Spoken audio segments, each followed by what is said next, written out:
Drink खरीदते समय मुझे अचानक पता चला कि मैं ड्रिंक पर जीतने की संभावना देख सकता हूँ। इसलिए अपने अनुमान की पुष्टि करने के लिए मैंने यह 100% संभावना वाली ड्रिंक खोली। नतीजा सच में एक और बोतल जीतने का निकला। क्या मैं अब पलटकर अपनी जिंदगी बदलने वाला हूँ? इसके बाद मैंने जानबूझकर 0% संभावना वाली एक ड्रिंक चुनी। खोलने के बाद सच में उस पर लिखा था धन्यवाद। फिर आइए, ये देखकर मैं इतना उत्साहित हुआ कि लगभग उछल पड़ा। लगता है मुझे सच में एक जबरदस्त सुपर पावर मिल गई है। लेकिन फिर भी मैंने चेहरे पर शांति बनाए रखी ताकि कैशियर का ध्यान मेरी ओर न जाए। इसके बाद मैंने उसी तरीके को दोहराया और मजे से ब्लैक टी पीते हुए आगे बढ़ा। यूं तुम्हारा काम पर देर से आना ही काफी नहीं था, अब तुम यहाँ सहकर्मियों को रिश्वत भी दे रहे हो। अगर काम नहीं करना है तो अभी के अभी दफा हो जाओ। सहकर्मियों ने यह दृश्य देखा तो तुरंत अपनी अपनी जगह लौट कर काम करने लगे। सिर्फ मैं अकेला वहीं खड़ा रह गया। इस समय मेरे चेहरे के भाव पहले की तरह किसी गुलाम जैसे नहीं थे, बल्कि उन पर एक रहस्यमयी मुस्कान थी। महिला बॉस ने मुझे देखकर हैरान होकर मुंह खोला और कुछ कहने ही वाली थी, लेकिन मैंने हाथ उठाकर इशारा किया और ड्रिंक सीधे उसके चेहरे पर उछाल दी। इसके बाद सबकी हैरान नजरों के बीच मैं मुड़ा और वहां से चला गया। अब मेरे पास सफलता की दर थी। काम पर जाना ये तो संभव ही नहीं था, इस जिंदगी में कभी नहीं। इसलिए कंपनी से बाहर निकलने के बाद मैं सोचने लगा कि इस सफलता की दर का इस्तेमाल करके पैसे कैसे कमाए जाए। और सबसे पहले मेरे दिमाग में जुए का बाजार आया। ठीक जियांग है सिटी में एक छोटा सा जेड मार्केट था। सुना था वहां के पत्थर म्यांमार से लाए जाते थे और जेड के कारोबार में हमेशा से एक कहावत मशहूर थी, एक अट से गरीब एक अट से अमीर। लेकिन अब मैं सफलता की दर देख सकता था, इसलिए मेरे लिए सिर्फ एक ही नतीजा होगा, वह था एक अट में तुरंत अमीर बन जाना। इसलिए मैंने हाथ देकर एक टैक्सी रोकी और सीधे जेड मार्केट की ओर तेजी से निकल पड़ा। जेड मार्केट में पहुंचने के बाद मैंने एक खाली कोना ढूंढा और फोन निकालकर अपना बैलेंस देखा, लेकिन मेरे पास सिर्फ 1200 युआन थे। इतने पैसों में प्रीमियम इलाके की बात तो दूर, मिड रेंज इलाके के पत्थरों का कचरा भी नहीं खरीदा जा सकता था। लेकिन मैं बिल्कुल भी नहीं घबराया और सीधे सबसे बाहरी किलो वाले कच्चे माल के इलाके में चला गया। जिसे किलो वाला कच्चा माल कहा जाता है, वह असल में सामग्री के गड्ढे से छांटकर बचा हुआ किनारे का माल होता है, जिसे चीनी की पत्ता गोभी की तरह किलो के हिसाब से बेचा जाता है। लेकिन इसमें 99.9% शायद सिर्फ साधारण पत्थर ही होते थे। मगर मेरे लिए यह माल खरीदने की जन्नत थी। इसलिए मैंने गहरी सांस ली और अपना ध्यान सामने पड़े पत्थरों के ढेर पर केंद्रित किया। इसके बाद मेरी आंखों के सामने सफलता की दरों की एक एक पंक्ति दिखाई देने लगी। लेकिन नजर दौड़ाने पर पूरे स्टॉल पर मौजूद सैकड़ों पत्थरों के ऊपर दिखने वाली संख्या सभी 0% थी। इसलिए मैंने बेबसी से सिर हिलाया। लगता है ये किलो वाले कच्चे माल सच में बहुत घटिया थे। लेकिन मैं निराश नहीं हुआ और स्टॉल के साथ साथ आगे बढ़ते हुए एक एक पत्थर को देखता रहा। 10 मिनट बाद मेरी आंखें तक थक गईं, लेकिन एक भी 100% वाला पत्थर नहीं मिला। तभी जब मैं दूसरे स्टॉल पर जाकर तलाश जारी रखने वाला था, कोने में पड़ा एक साधारण सा पत्थर अचानक मेरा ध्यान खींचने लगा। उसके ऊपर साफ तौर पर एक 100% सफलता की दर चमक रही थी। ये देखकर मैंने अपने तेजी से धड़कते दिल को बड़ी मुश्किल से शांत किया। फिर बेपरवाही का नाटक करते हुए उस कच्चे पत्थर को उठाया और लाओबान से पूछा कि यह कितने का है। सामने वाला मूंगफली चबाते हुए सिर तक नहीं उठाया और बोला कि किलो वाला कच्चा माल 200 युआन का है, जितना चाहो चुन लो। इसलिए मैंने बिना कुछ कहे तुरंत पैसे दिए, पत्थर उठाया और पास रखी कटिंग मशीन की ओर चला गया। पत्थर काटने वाले बुजुर्ग कारीगर ने जब मेरे हाथ का पत्थर देखा तो वह हंसे बिना नहीं रह सका। हे नौजवान, पहली बार खेलने आए हो ना, इस तरह का घटिया कच्चा माल भी चुनते हो? इस पत्थर की बाहरी परत पर जरा भी अच्छा संकेत नहीं है। अगर इसमें कुछ निकला तो मैं सीधे कटिंग मशीन खा जाऊंगा। तुम इसे खा लोगे? लेकिन मैं फिर भी चेहरे पर शांति बनाए रहा और उनकी हंसी का बिल्कुल ध्यान नहीं दिया। मैंने बस हल्के से कहा, मास्टर कृपया इसे बीच से सीधे काट दीजिए। मेरी बात सुनने के बाद सामने वाले ने बेबसी से सिर हिलाया, फिर पत्थर को अच्छी तरह से स्थिर किया और स्टार्ट बटन दबा दिया। कानों को चुभने वाली घर्षण की आवाज के साथ कटिंग मशीन चलने लगी। लेकिन सिर्फ 1 मिनट बाद ही मशीन रुक गई। बुजुर्ग कारीगर ने लापरवाही से पत्थर उठाया और कपड़े से सामने का हिस्सा यूं ही पोंछ दिया। नतीजा अगले ही पल उसकी पहले सामान्य दिख रही आंखें अचानक इतनी बड़ी हो गईं जैसे बाहर निकल आएंगी और उसके हाथ तक कांपने लगे। जा हरा है, हे भगवान! अरे वाह, ये तो सच में नूजोंग है। हालांकि थोड़ा छोटा है, लेकिन एक पेंडेंट या अंगूठी बनाने के लिए बिल्कुल काफी है। अभी जो बड़ा भाई कटिंग मशीन खाने की बात कर रहा था, उसकी आंखें इस समय बिल्कुल स्थिर हो गई थी। वह तुरंत मेरे पास आ गया और बोला कि वह 3000 युआन देकर इस कच्चे माल को खरीदना चाहता है। इस समय मेरे दिल में बेहद खुशी थी, लेकिन चेहरे पर फिर भी कोई भाव नहीं था। 200 युआन से 3000 युआन, यह मुनाफे की दर सच में बेमिसाल थी। लेकिन मैं जानता था कि इंसान को ज्यादा लालची नहीं होना चाहिए। यह सिर्फ पहला कदम था जिसका इस्तेमाल शुरुआती पूंजी जमा करने के लिए करना था। इसलिए मैंने खुशी खुशी सौदा कर लिया। 3000 युआन खाते में आते ही मैं सीधे मिड रेंज इलाके की ओर चला गया। यहाँ के कच्चे पत्थरों की बनावट बाहर की तुलना में साफ तौर पर बहुत बेहतर थी। पत्थरों की बाहरी परत पर भी हल्के हल्के तथा कठिन पाइन फ्लावर और जाल जैसी बनावट दिखाई दे रही थी। ये देखकर मैंने तुरंत सफलता की दर से पूरे इलाके को स्कैन करना शुरू कर दिया। जेड निकलने की संभावना 0%। इस तरह मैं लगभग आधे घंटे तक घूमता रहा और आखिरकार एक स्टॉल के सामने रुक गया। वहां स्टॉल के बिल्कुल बीच में तरबूज के आकार का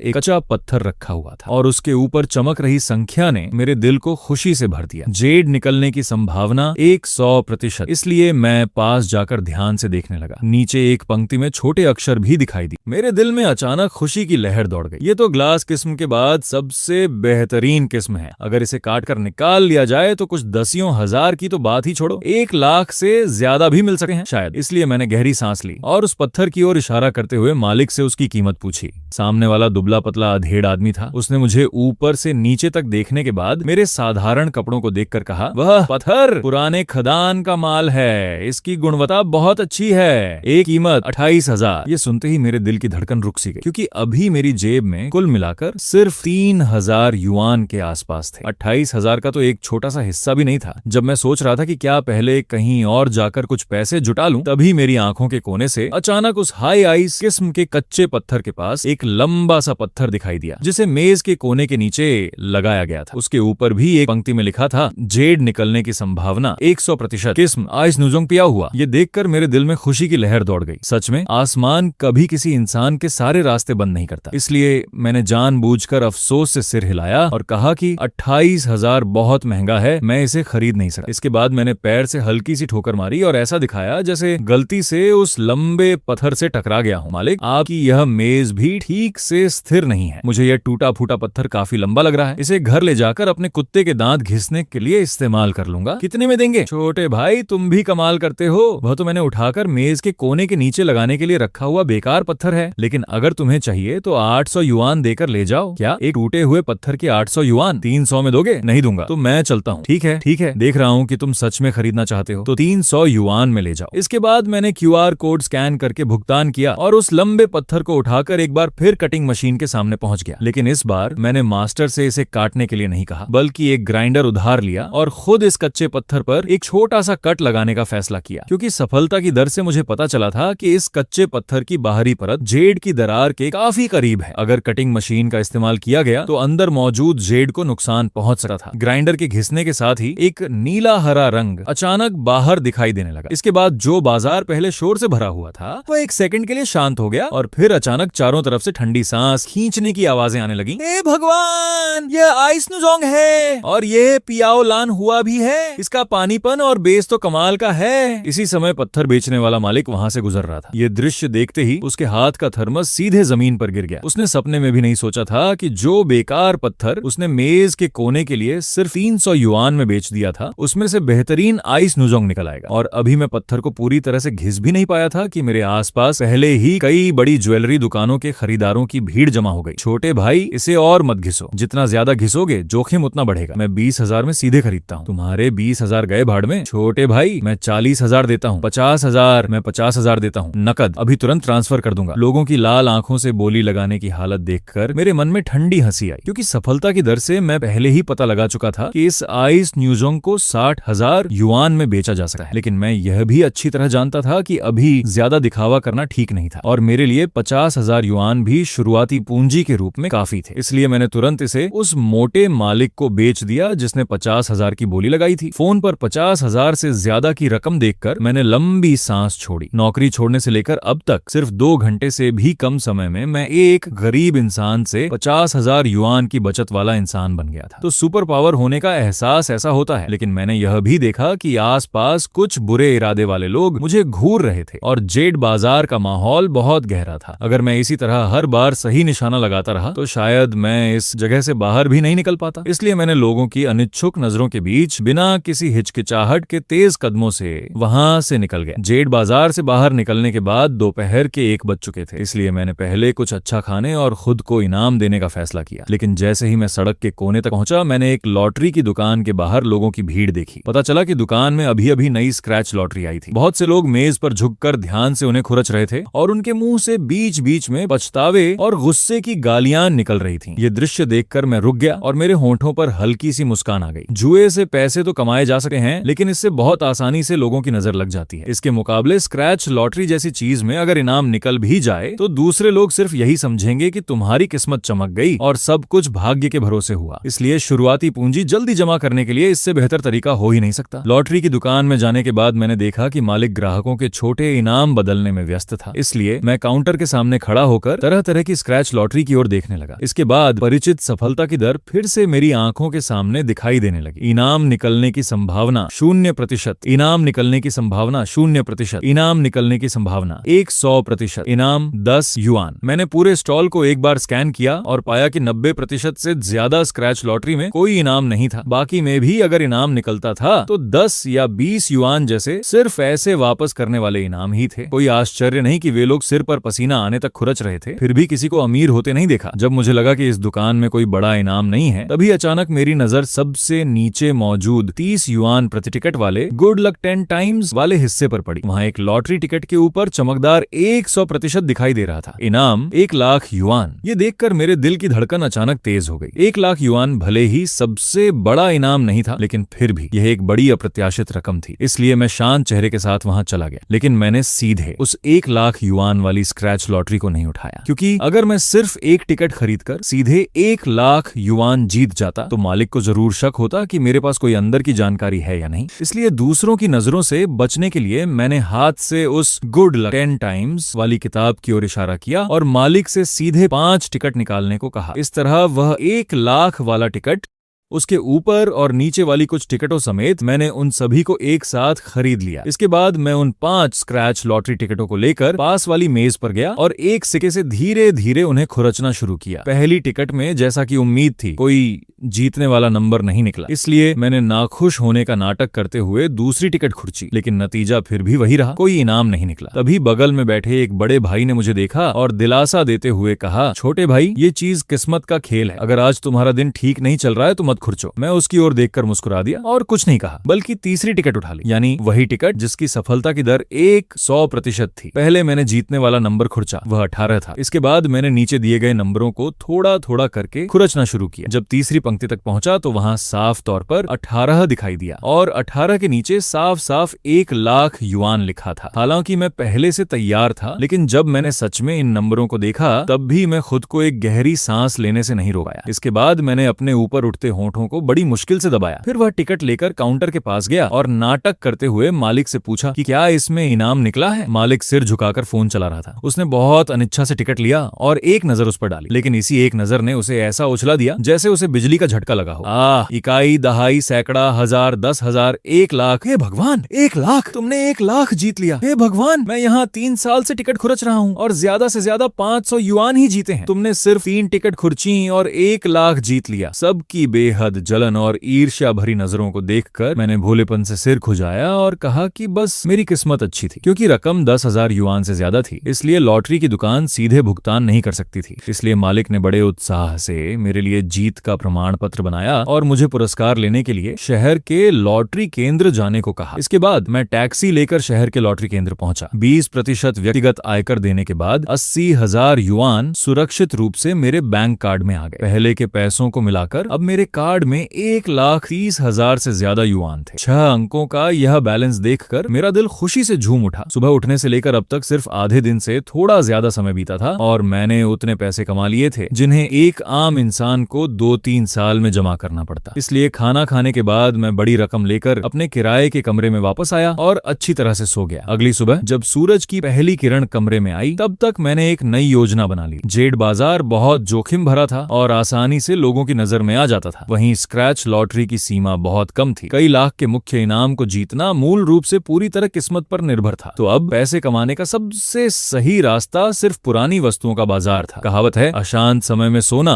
और समृद्ध समय में प्राचीन वस्तुएं। और प्राचीन वस्तुओं के बाजार का पानी जेड बाजार से भी ज्यादा गहरा था, क्योंकि यहाँ 99.9% चीजें नकली होती हैं। लेकिन अगर तुम एक असली खजाना ढूंढ लो तो दसियों लाख की बात तो छोड़ो, करोड़ों तक कमाना भी कोई सपना नहीं है। और असली नकली पहचानना मुश्किल होने वाली वाली इस दुनिया में मेरी सुपर पावर तो जैसे बाकी लोगों से कई स्तर ऊपर थी। इसलिए नाश्ता करने के बाद मैं सीधे टैक्सी लेकर जियांग है का सबसे बड़ा प्राचीन वस्तुओं का बाजार पहुंचा। यहाँ हर तरह के लोग थे। कोई चीनी मिट्टी के बर्तन बेच रहा था, कोई चित्र और सुलेख, तो कोई कांस्य की वस्तुएं और जेड बेच रहा था। दोनों तरफ के सड़क किनारे लगे स्टॉल एक दूसरे से सटे हुए थे और दूर तक देखने पर उनका अंत नजर ही नहीं आता था। इसलिए मैंने दोनों हाथ जेब में डालकर अलग अलग स्टॉलों के सामने घूमना शुरू किया और साथ ही सफलता की दर से लगातार चीजों को स्कैन करता रहा। असली होने की दर 0%, आधुनिक कलाकृति असली होने की दर 0%, लकड़ी की बनाई हुई चीज असली होने की दर 0%, पांचवी छोटी वस्तु। जैसे जैसे मैं आगे बढ़ता गया मेरी आंखों के सामने हर जगह चुभने वाला 0% ही दिखाई देता रहा। कभी कभार 100% असली होने की दर दिखाई देती, लेकिन पास जाकर नीचे लिखे छोटे अक्षर देखने पर पता चलता असली होने की दर 100%। पिछले हफ्ते का तांग, राजवंश का चीनी मिट्टी का चाय का डिब्बा असली होने की दर 100%, 80 के दशक की पुरानी बाल्टी। ये देखकर मैंने बेबसी से आंखें घुमा लीं। इस प्राचीन वस्तुओं के बाजार में नकली सामान भी कुछ ज्यादा ही था। इस तरह घूमते घूमते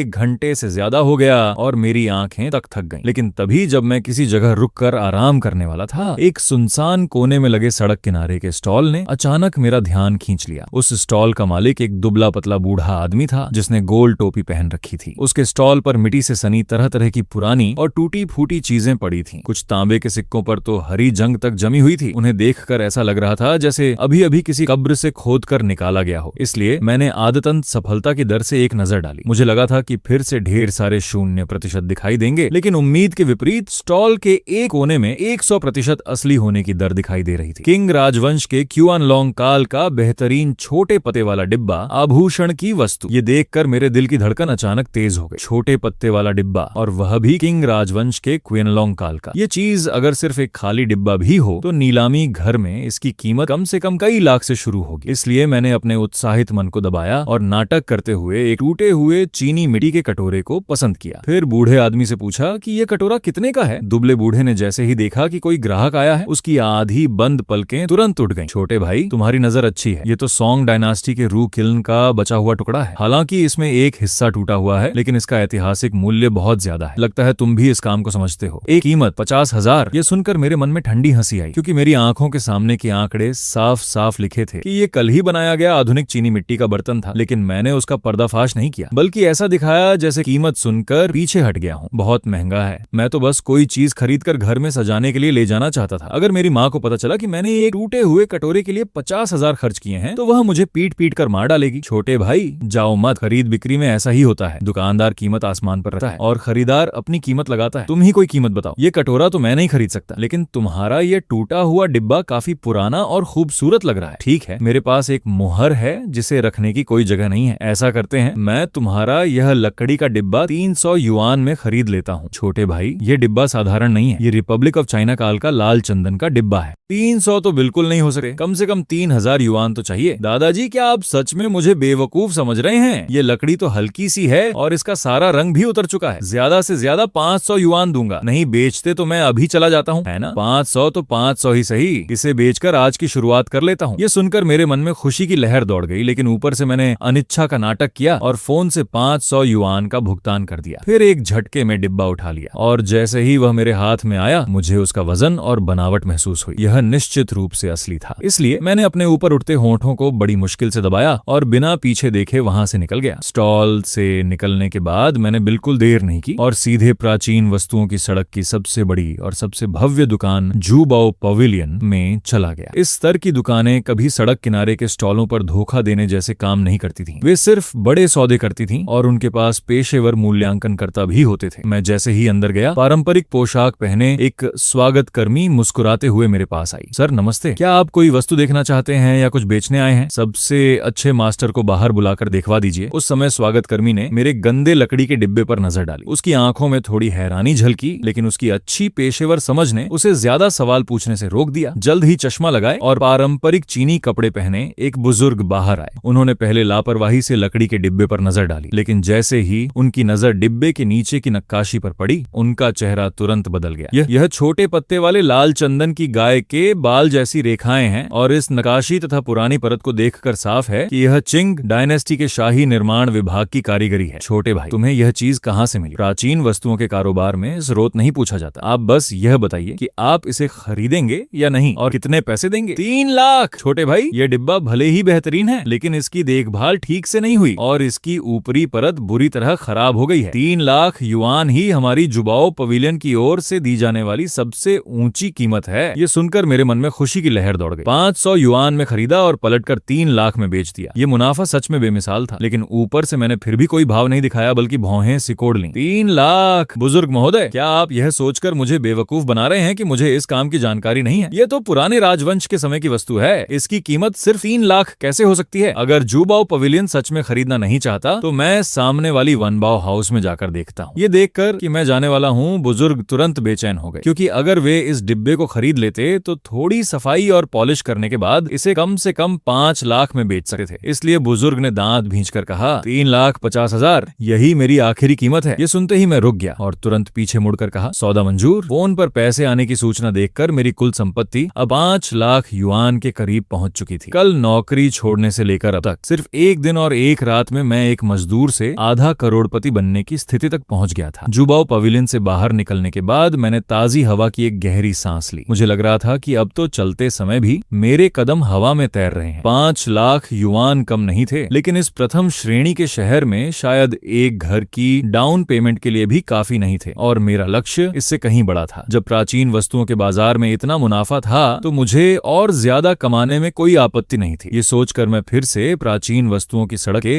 अंदरूनी हिस्से में लौट गया। इस बार मैंने उन सस्ते सड़क किनारे के स्टॉलों पर ध्यान नहीं दिया, बल्कि सीधे छोटी दुकानों पर नजर डालने लगा। यहाँ की वस्तुएं सड़क किनारे के स्टॉलों की तुलना में थोड़ी ज्यादा महंगी और उच्च स्तर की दिखाई दे रही थी। कई चित्र और सुलेख दीवारों पर लटके थे और कांच की अलमारियों में जेड की वस्तुएं रखी थीं। मैं चलते चलते सफलता की दर से लगातार चीजों की जांच करता रहा। असली होने की दर 0%, असली होने की दर 0%, असली होने की दर 100%। चिंग डायनास्टी के पुराने स्याही चित्र की टूटी हुई प्रतिकृति। कोई अपवाद नहीं था, ज्यादातर चीजें अब भी बेकार ही थीं। लेकिन जब मैं एक ऐसी दुकान के पास पहुंचा जो खास तौर पर चित्र और सुलेख बेचती थी, तो दीवार पर टंगी एक स्याही की पेंटिंग ने मेरा ध्यान खींच लिया। वह दूर के पहाड़ों और चीड़ के पेड़ों की पेंटिंग थी और उसके नीचे नाम टैंग बोहू का लिखा था। अगर यह असली होती तो इसकी कीमत कम से कम करोड़ों में होती। इसलिए मैंने तुरंत ध्यान केंद्रित करके उसकी ओर देखा। असली होने की दर 0%, आधुनिक उच्च गुणवत्ता वाली नकली प्रिंट। यह देखकर मैंने तिरस्कार से होंठ सिकोड़ लिए। ऐसी घटिया चीज को दुकान के बीच में टांगने की भी हिम्मत है। लेकिन जैसे ही मैं अपनी नजर हटाने वाला था, आंकड़ों की वह पंक्ति अचानक अजीब तरह से चमकी। इसके तुरंत बाद एक नई जानकारी सामने आई। छिपी हुई परत मिलने की संभावना 100%। वांग शीजी का पिंगांटिए, सोंग डायनेस्टी की उच्च गुणवत्ता वाली प्रतिकृति। यह देखकर मेरा पूरा शरीर वहीं जम गया। यहाँ तक कि मुझे लगा जैसे मेरी सांस भी रुक गई हो। मैंने सच में नहीं सोचा था कि इस पेंटिंग की परत के अंदर सोंग डायनेस्टी की सुलेख प्रति छिपी हुई होगी। हालांकि यह वांग शीजी की असली कृति नहीं थी, लेकिन सुलेख की दुनिया में सोंग डायनेस्टी की प्रतिलिपियां भी बेहद कीमती राष्ट्रीय खजाना मानी जाती थीं। अगर मैं इसे अपने हाथ लगा लूं तो 5 लाख की बात तो छोड़ो, 5 लाख या यहाँ तक कि करोड़ों युआन कमाना भी संभव था। इसलिए मैंने खुद को शांत रहने के लिए मजबूर किया और तभी कदम बढ़ाकर चित्र और सुलेख की दुकान में प्रवेश किया। दुकान का मालिक बड़ा पेट निकला हुआ अधेड़ आदमी था। इस समय वह आराम कुर्सी पर बैठकर चाय पी रहा था। लेकिन अंदर जाने के बाद मैंने सीधे उस पेंटिंग को देखने की कोशिश नहीं की। पहले मैंने पूरी दुकान का एक चक्कर लगाया और आधुनिक चित्रों तथा सुलेख की कुछ कृतियां उठाकर देखने लगा। इसके बाद मैंने बेपरवाही का नाटक करते हुए दीवार पर लगी उस पेंटिंग की ओर इशारा किया और मालिक से पूछा कि वह कितने में बेचेगा। मोटे मालिक ने मेरी उंगली के इशारे का पीछा करते हुए जैसे ही पेंटिंग देखी, उसकी आंखों में तुरंत चमक आ गई। वह खड़ा हुआ और अपनी छाती थपथपाते हुए शेख ही बघारने लगा। नौजवान, ये मेरी दुकान का सबसे कीमती खजाना है। टंग बोहू की असली कृति, सोंगशान चित्र। तुम इस ब्रश के अंदाज को देखो, इस भाव को देखो। अगर हाल ही में मेरे पैसे थोड़े फौंसे ना होते